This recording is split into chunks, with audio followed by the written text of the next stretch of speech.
once again.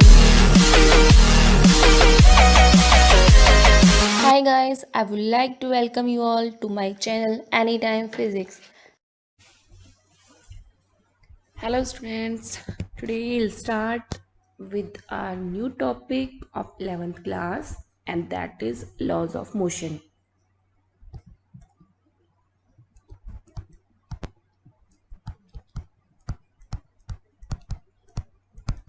So in laws of motion, firstly we will discuss about very simple and important point and that is our force.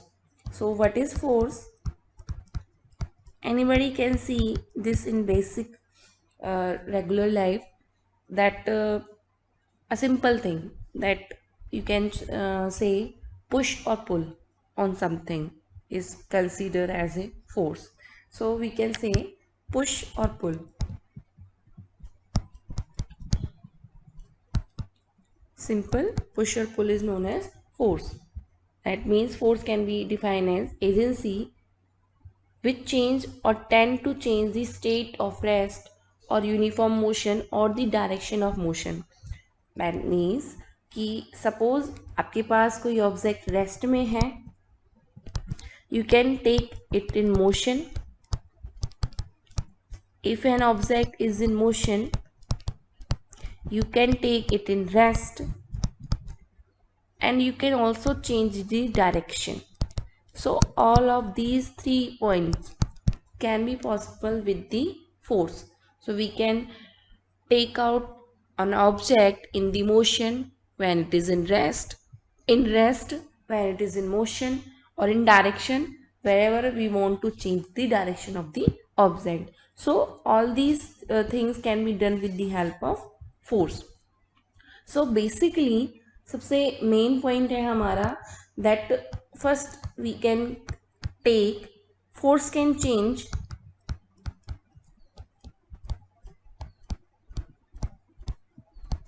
speed of object, where we can see this example. Basic example आप अपनी daily life में भी देखते हैं. Suppose we have a bike and bike अभी start नहीं हुई है, वो that we can say that it is in rest. तो हम उसे start करने के लिए हम उसे on करना है, accelerate उसकी वेलोसिटी बनाने के लिए एक्सेलरेट करना पड़ेगा, रेस देनी पड़ेगी. दैट मीन्स हमने उसके ऊपर जो रेस लगाई है, जो एक्सेलरेशन लगाया है, वो एक फोर्स लगाया है. सो दैट वी उधर हमने किया क्या, एक्चुअली उसकी स्पीड को चेंज किया है. So that means speed change हुई किसकी वजह से है, वो हुई है हमने जो उसके ऊपर फोर्स लगाया है in the form of race. So that we can change speed of an object. Okay, second point is force can change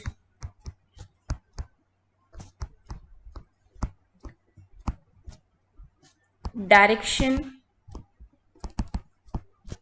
of motion of object. अभी इसका क्या मतलब है, force can change the direction of motion of object. Suppose हमने किसी object को नीचे से ऊपर फोल्ड कराया है.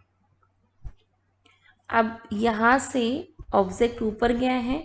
जब ये ऊपर गया है इस पॉइंट पर, इसने अपनी एक मैक्सिमम हाइट अचीव कर ली है. तो यहाँ इसके ऊपर एक मैक्सिमम फोर्स लगा है. Force can change the direction of the motion of object. जब इसके ऊपर इंक्रीमेंट में फोर्स है, तब ये ऑब्जेक्ट हमने नीचे से थ्रो कराया, ऊपर गया. जैसे ही इसके ऊपर फोर्स की वैल्यू डिक्रीज हुई, ये वापस कहाँ आ जाएगा, नीचे आ जाएगा. सो यहाँ हमने देखा दैट फोर्स की वजह से उस मोशन की डायरेक्शन में चेंज हुआ है. पहले ऑब्जेक्ट हमारा ऊपर जा रहा था, जब ऊपर जाने के बाद उसने अपनी मैक्सिमम हाइट अचीव कर ली. After some time it went back to the surface. तो सरफेस पर जब आया, पहले उसकी डायरेक्शन अपवर्ड थी, अभी उसकी डायरेक्शन कैसी हो गई, downward. So force can change the direction of motion of an object. Third and very basic point, force can change force can change shape of object। बहुत ही सिंपल है, बहुत ही बेसिक एग्जाम्पल है, डेली लाइफ में भी देख सकते हैं आप। Suppose you have a balloon, आपके पास कोई बैलून है और आपने इसके ऊपर दोनों तरफ से बहुत लिटिल फोर्स लगाया है, ज़्यादा नहीं लगाना है अदरवाइज बैलून ब्लास्ट हो जाएगा। बहुत ही छोटा फोर्स लगाना है, कम प्रेस करना है उसको। After that when you apply the force, object का जो बैलून का शेप है that will be change definitely and it will be like oblong, it will be like this. So after applying force, before force and after applying force, so here we can see कि जब हमने force apply नहीं किया था, object अपनी initial position में था, जैसे ही हमने उसके ऊपर फोर्स लगाया then the shape of the balloon will change. So यहाँ 3 पॉइंट थे। सबसे पहला हमारा है कि force which is use to push और pull, force can change the state of motion of object, कि अगर रेस्ट में है मोशन में आ जाएगा, मोशन में है रेस्ट में आ जाएगा, डायरेक्शन में है तो हम उसको स्ट्रेट लाइन में लेके आ सकते हैं, या स्ट्रेट में जब मूव कर रहा है तो हम उसको कर्व पाथ में भी लेकर आ सकते हैं। तो anything can happen with the help of force. तो force can change speed of object. Similarly हमने किसी बाइक को मूव कराना है, तो अगर हमें बाइक बहुत ज़्यादा वेलोसिटी पर चल रही है, बहुत ज़्यादा हाई स्पीड पर चल रही है, सपोज करो हमें उसको रोकना है, then we apply our brake. Brake apply करते हैं तो ब्रेक की फॉर्म में भी हमने उसके ऊपर एक फोर्स लगाया है, तो बाइक रुक जाएगी। अब वैसे ही अगर हमें बाइक को मूव कराना है, फास्ट मूव कराना है, तो हम उसके ऊपर फोर्स लगाएंगे in the form of race, तो बाइक की वेलोसिटी इंक्रीज हो जाएगी।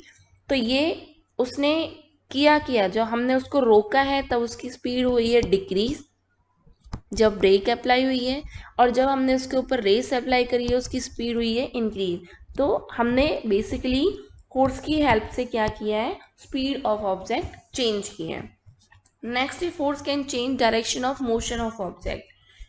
नीचे से कोई ऑब्जेक्ट फॉल कर आया है, ऊपर की तरफ भेजा है, तब एक मैक्सिमम हाइट पर जाएगा, तो वापस अपने पॉइंट पर जब आएगा तो उसकी जो डायरेक्शन है वो कैसे हो जाएगी, चेंज हो जाएगी। पहले नीचे से ऊपर जा रहा था, ऊपर से नीचे आया। Similarly force can change the space of shape of the object.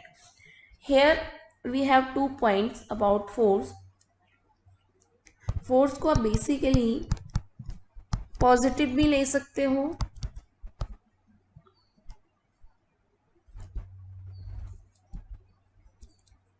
Positive भी और नेगेटिव भी। पॉजिटिव हम इसको कब बोलेंगे, फर्स्टली फोर्स एक पोलर वेक्टर है, it is a vector quantity that has both magnitude as well as direction. Force को हम पॉजिटिव भी है ले सकते हैं, नेगेटिव भी ले सकते हैं। पॉजिटिव फोर्स हमारा जब होगा जब ये हमें रिपल्शन शो करेगा। Force is positive when it shows repulsion and negative when it shows attraction. So repulsion कब होगा, जब हमारे पास दोनों जो ऑब्जेक्ट होंगे दोनों लाइक चार्जेस होंगे। Suppose we have 2 positive charges, then force will be repulsion.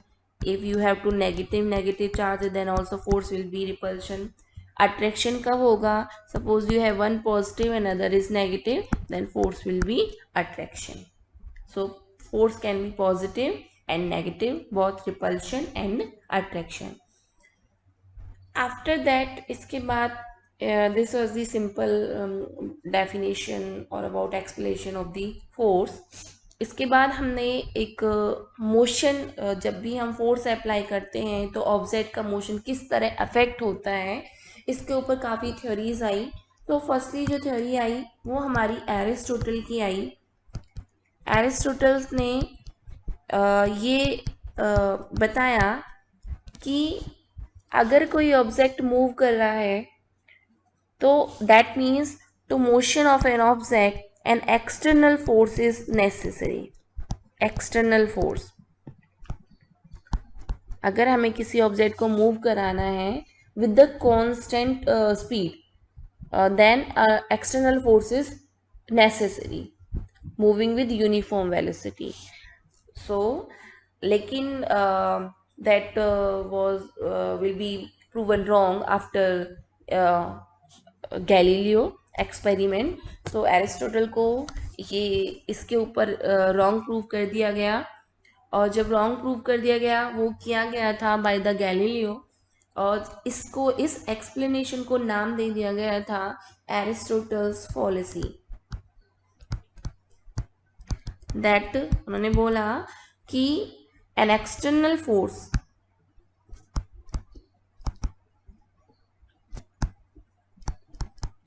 is necessary to keep a body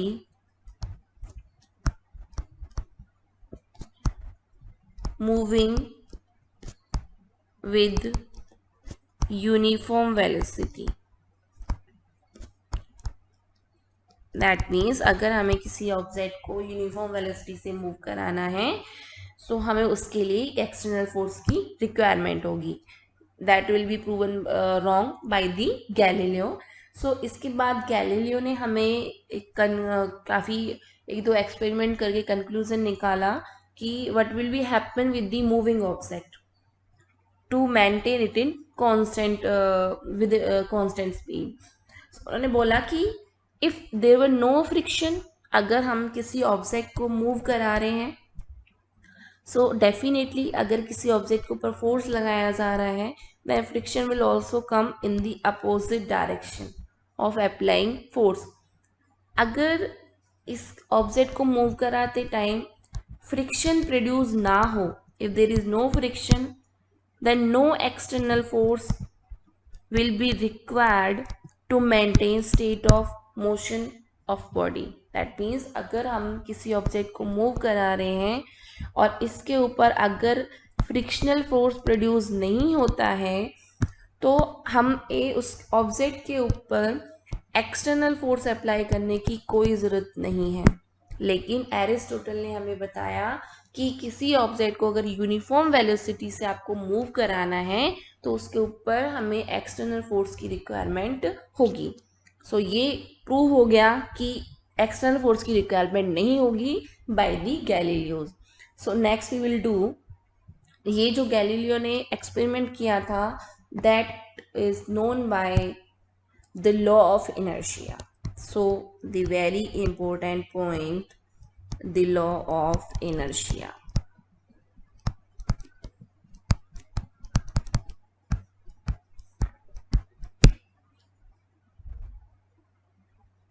So firstly we will discuss in the law of inertia about Galileo's experiment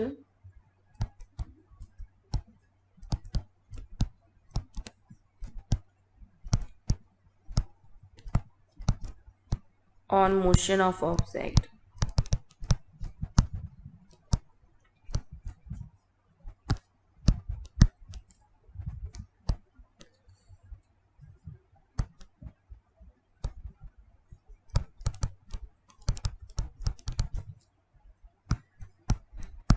According to Galileo that object move with constant speed with no external force act on them।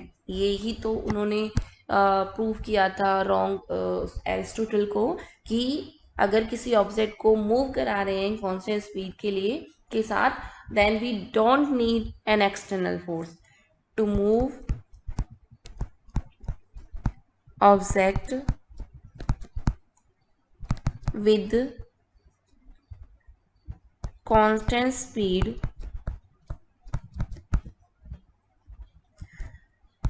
no external force required।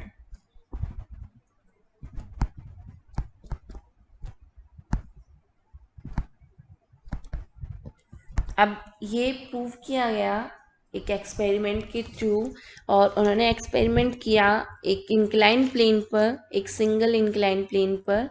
So incline plane का example आप ले सकते हैं। That means we can say Galileo's experiment on inclined plane experiment with, पहले हम single inclined plane का study करेंगे। Single inclined plane, so what was the experiment with the single inclined plane? Suppose this is the horizontal surface and यहाँ आपने किसी object को put किया है to give the inclination to your object. So this is your inclined plane. Okay, suppose here you have a object,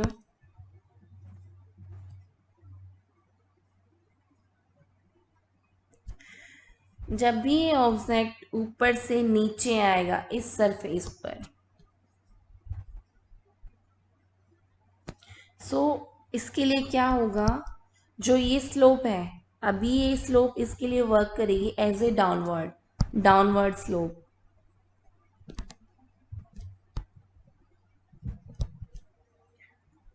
motion downwards, increasing speed.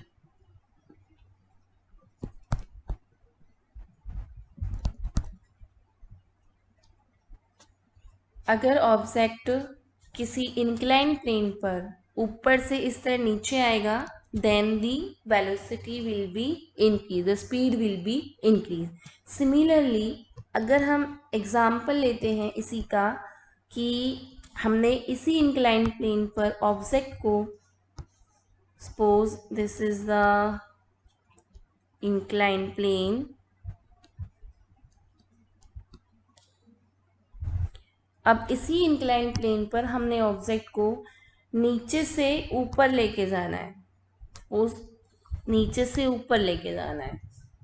Then अभी ये थी हमारी डाउनवर्ड स्लोप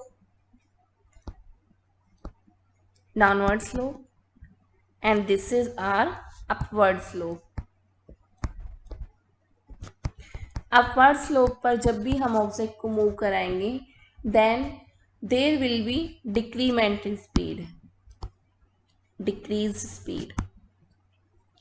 क्यों है, इधर हम जो ग्रेविटेशनल फोर्स है उसकी तरफ आ रहे हैं, ग्रेविटी की तरफ आ रहे हैं, that force will also working here.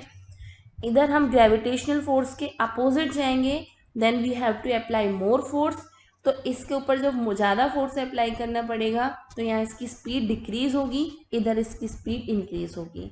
सो अब इन दोनों ऑब्जेक्ट को हमने अभी यहाँ स्लोप डाउनवर्ड लिया है, यहाँ स्लोप अपवर्ड लिया है। सिमिलरली अगर हम एक इसी स्लोप को, इसी इंक्लाइन प्लेन को हॉरिजॉन्टल कर देते हैं और हॉरिजॉन्टल करने के बाद ऑब्जेक्ट को मूव कराते हैं, देन व्हाट विल हैपन, जब इस हॉरिजॉन्टल प्लेन पर इस ऑब्जेक्ट को मूव कराएंगे, नो स्लोप, स्लोप नहीं है, then constant will move with the object will move with the constant speed, object move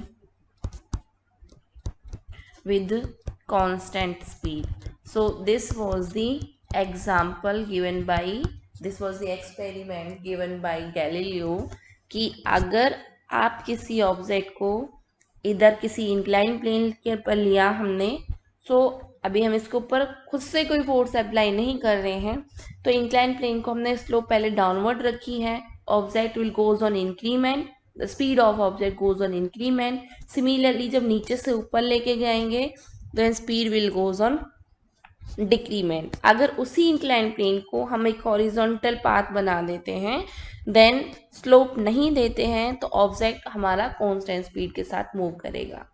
This was the experiment with the single inclined plane. अब हम experiment, उन्होंने second experiment किया था with the two incline plane, ये पता करने के लिए कि अगर किसी ऑब्जेक्ट को हम सर्टेन स्पीड के साथ किसी स्ट्रेट लाइन पर, स्ट्रेट पाथ पर मूव कराते हैं, देन ऑब्जेक्ट उस पाथ पर उसी स्पीड के साथ मूव करता रहेगा in the absence of external force. That means secondly experiment is Galileo's experiment on two inclined plane.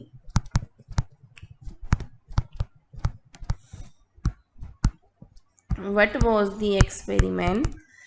Experiment किया क्यों, क्या ये पता करने के लिए कि suppose an object is moving with a certain speed. So this is moving with speed with 30 meter per second. So अगर मैं इसके ऊपर कोई फोर्स अप्लाई नहीं कर रही हूँ, then this object will goes moving with the same speed on the straight path. अगर उसके ऊपर कोई एक्सटर्नल फोर्स अप्लाई नहीं करते हैं. So this will be proven by the Galileo's. सो क्या है गैलीलियोस का सेकंड पॉइंट कि suppose first is when we have to incline plane. So basically suppose this is one incline plane and this is the same incline plane second.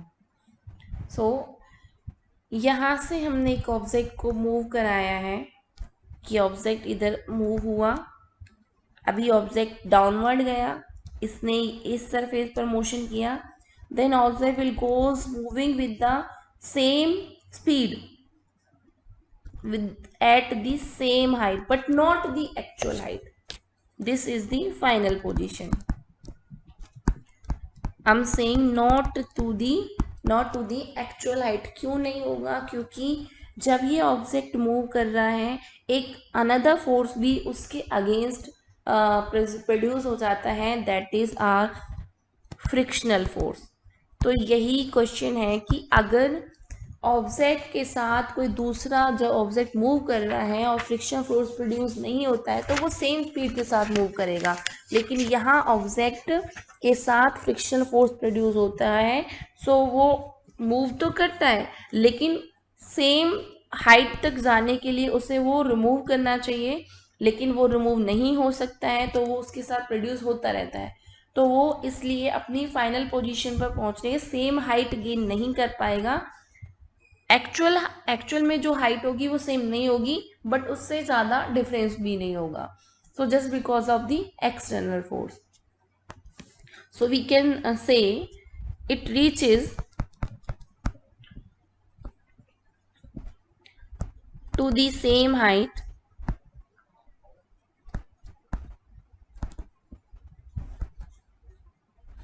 but not completely.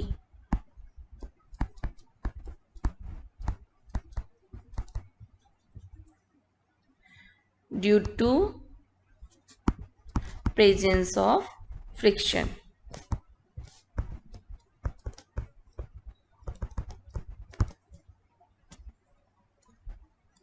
Secondly, in the second case, if we have we have two inclined plane, one, लेकिन अब इस incline plane पर मैंने उसको slightly थोड़ा सा ज़्यादा distance दे दिया है. You can see the difference. ये दोनों सेम एंगल पर इंक्लाइन है बट ये थोड़ा ज़्यादा डेविएट कर दिया है. दैट मीन्स अब मैंने उसका एंगल थोड़ा ज़्यादा कर दिया, इसको थोड़ा कम स्लोप दी है, इस वाले को थोड़ी कम स्लोप मिली है. जब ऑब्जेक्ट मूव करेगा, then here the object is moving, तो ऑब्जेक्ट को उस हाइट तक जाने के लिए, सेम हाइट तक जाने के लिए, इसमें तो हमने उसको सेम हाइट तक जाने के लिए सेम डिस्टेंस कवर करना पड़ा था, लेकिन अब इस वाले एग्जाम्पल में जब हमने स्लोप कम कर दी है तो उस ऑब्जेक्ट को थोड़ा ज़्यादा डिस्टेंस कवर करना पड़ेगा, क्योंकि हमने उसकी स्लोप को थोड़ा ज़्यादा कम कर दिया है. तो that means we can say the more we decrease the slope of upward inclined plane, longer would be the distance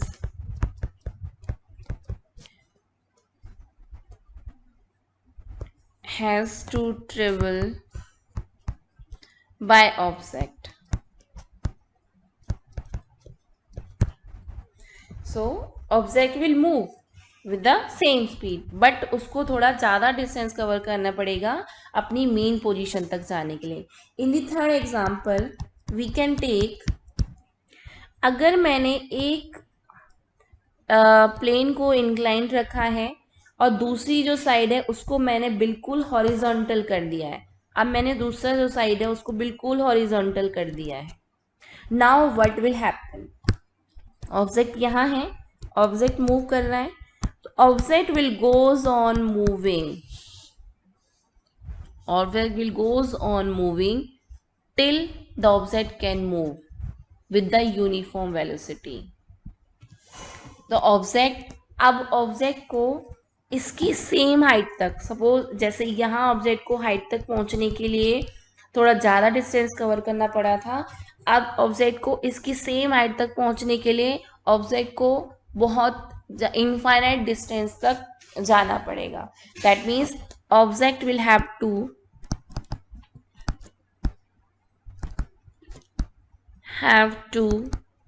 travel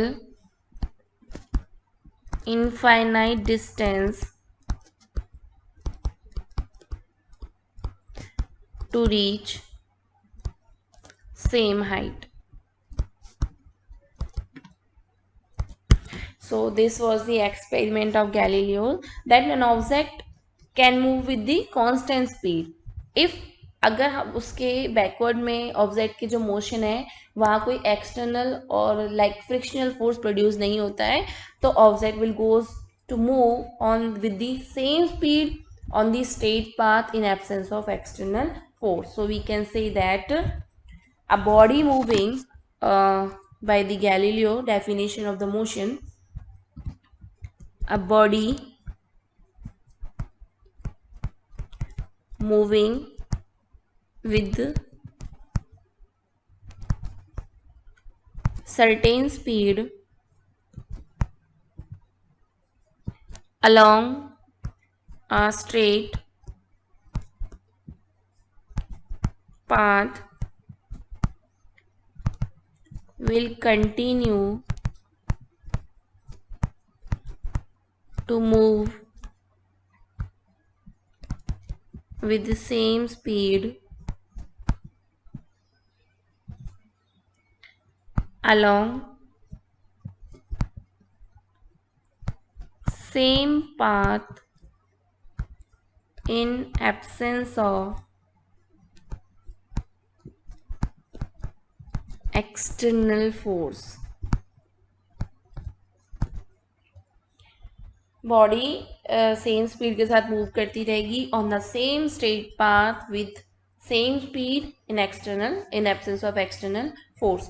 सो अभी हम इनर्शिया के बारे में जो बताया गया था by Galileo, the basic point we will discuss here, inertia and its laws and its types. So basically what is inertia? Inertia क्या है? एक बहुत ही सिंपल वर्ड में हम इसको समझ सकते हैं, inability ऑफ द ऑब्जेक्ट, किसी भी ऑब्जेक्ट की inability, and inertia depends on mass and both, definitely on mass and velocity, but inertia बहुत ज़्यादा, inertia किसी भी ऑब्जेक्ट की एक इनहेरेंट प्रॉपर्टी होती है। बिकॉज ऑफ इट जो ऑब्जेक्ट है वो खुद से अपनी पोजीशन चेंज नहीं कर सकता है, ना तो वो रेस्ट से है, रेस्ट से मोशन में आ सकता है, ना मोशन से रेस्ट में आ सकता है। तो to move the object, to take the object in rest और to give the motion object to the object, we have to apply some force. So inertia is the basic, जो motion क्यों नहीं होता है, ऑब्जेक्ट रेस्ट में है या motion कर रहा है, वेलोसिटी इंक्रीमेंट पे है, तो बेसिक जो कॉज है वहाँ ऑब्जेक्ट का वो है उसका inertia. So inertia is basically it is the inability of the object. Inertia के हमारे टाइप्स हैं कुछ, और बहुत ही सिंपल हैं, बहुत ही इजी हैं समझने के लिए, अंडरस्टैंडेबल हैं। So firstly inertia of rest,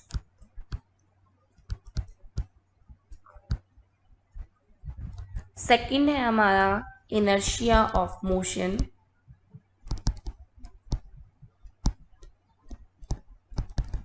and third is inertia of direction।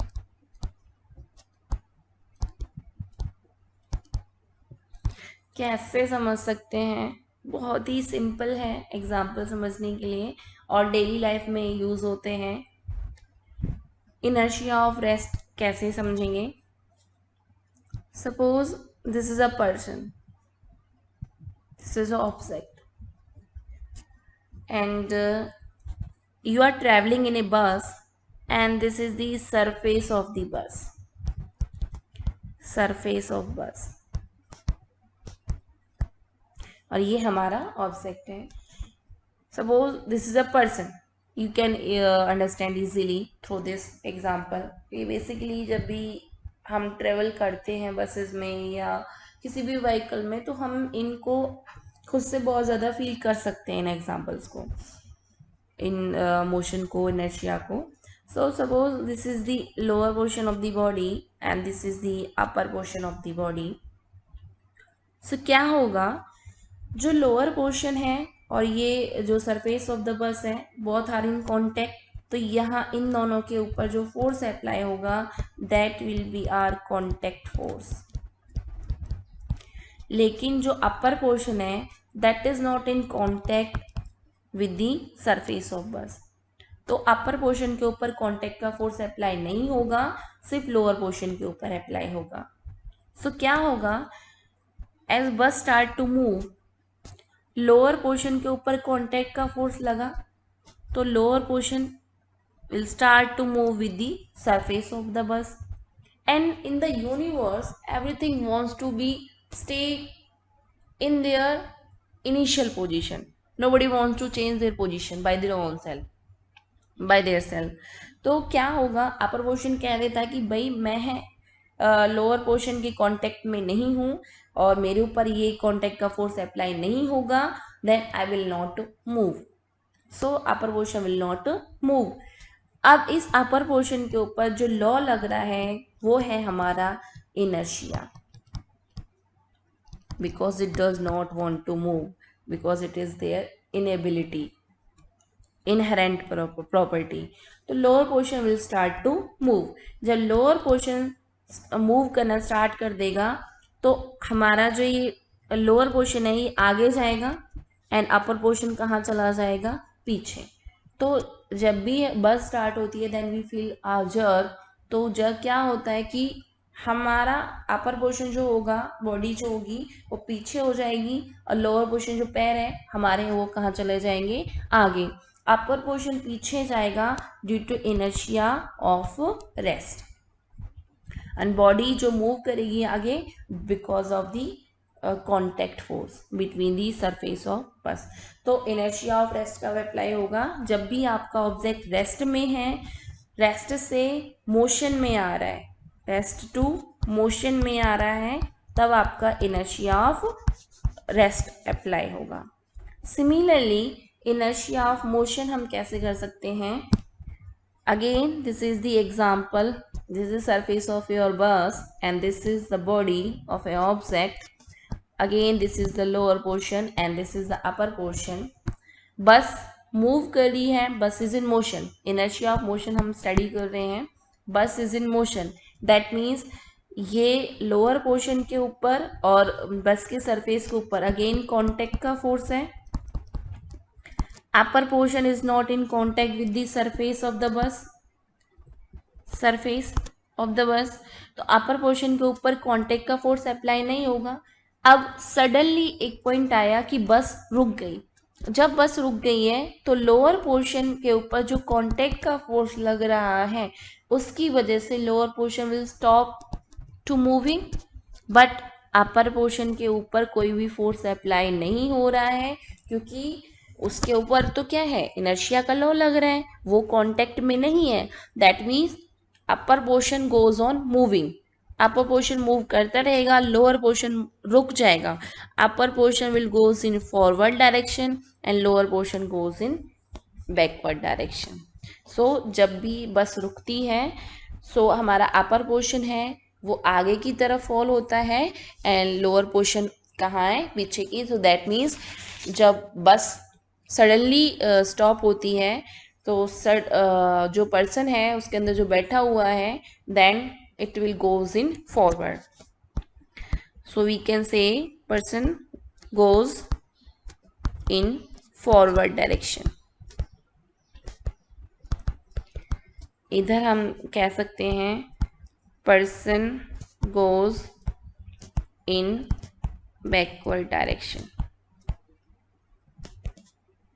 Direction of inertia, direction of inertia है it is the inability of body to change by itself it direction of motion.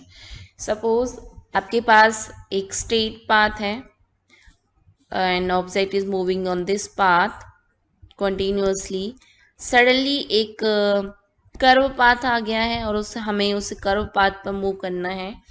तो जैसे ही हम यहाँ से curve path लेंगे, अभी हमारा straight motion चल रहा है, जैसे ही कर्व पाथ लेंगे तो जो ऑब्जेक्ट का जो सेंटर पर जो फोर्स है वो सेंटर पर नहीं अप्लाई होता है। और अगर उस पोजीशन में हम सपोज बस में बैठे हुए हैं या कार में बैठे हुए हैं, अगर हम खुद को फिक्स नहीं करते हैं then we will feel a force in the opposite direction. और अगर हम सीट बेल्ट नहीं पहनते हैं या एक किसी भी चीज़ को टाइटली नहीं हैंग करते हैं देन डेफिनेटली अगर गेट ओपन है, खिड़की ओपन है, then we will go in that direction, oppositely हम मूव करते हैं। अगर हमें उसी पॉइंट पर एक कर्व पाथ लेना पड़े क्योंकि जो फोर्स है वो सेंटर पर अप्लाई नहीं होता है, that will be away from the centre of the curve path. So we can say there this is the inertia of direction. तो इनर्शिया के रूल लगाने के लिए हमें उसकी इनिशियल पोजीशन को ध्यान रखना होगा।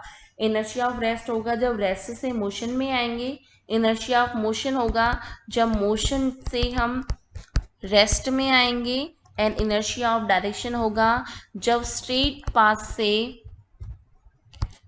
कर्व पाथ पर मूव करेंगे। सो इनर्शिया ऑफ मोशन में, इनर्शिया ऑफ रेस्ट में हम लिख सकते हैं the tendency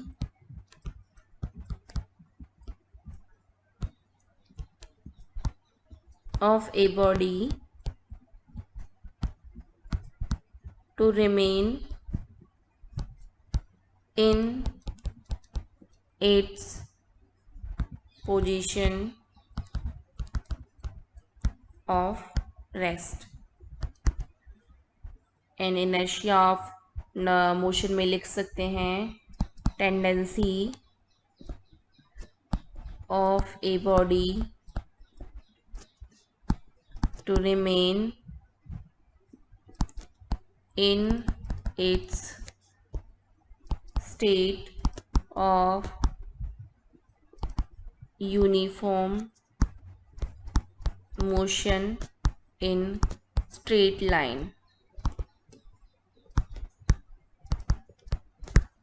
And inertia of direction में obviously we can write inability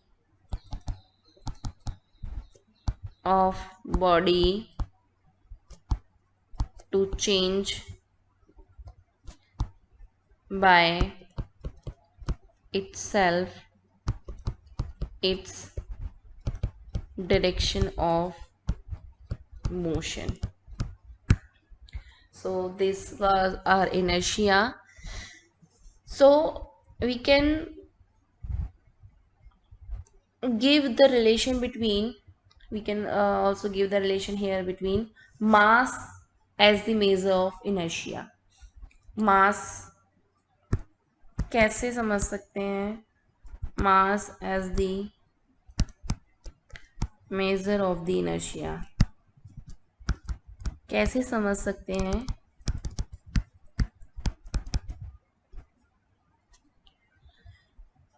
If a body has more mass, that means more inertia.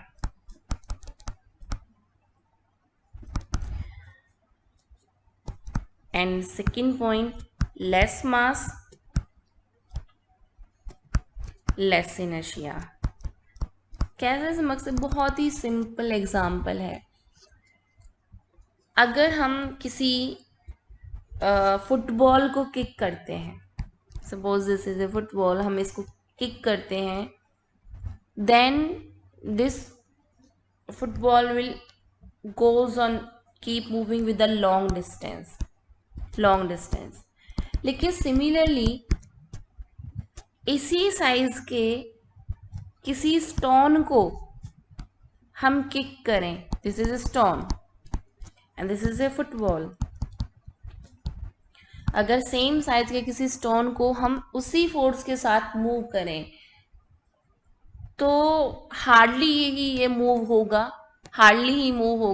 May be वो थोड़ा डिस्टेंस कवर कर ले, लेकिन वो उतना डिस्टेंस कवर नहीं कर पाएगा जितने हमारी फुटबॉल ने करी है. सो दैट मीन्स कि ज़्यादा मास था, ज़्यादा इनर्शिया था, कम मास था, कम इनर्शिया था, कम मास था, तो हमने उसको फोर्स अप्लाई करा, उसने ज़्यादा डिस्टेंस कवर कर लिया. ज़्यादा मास था, सेम फोर्स अप्लाई किया, लेकिन उसने मे बी वो मूव करे, मे बी वो मूव ना करे.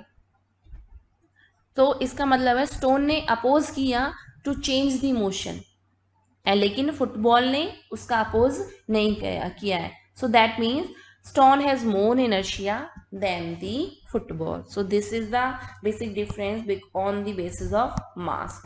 Stone has more inertia because उसका mass भी कैसा है, ज़्यादा है, उसने मूव करने के अपोज किया है, लेकिन फुटबॉल का मास कम है, उसने मूव करने का अपोज नहीं किया है.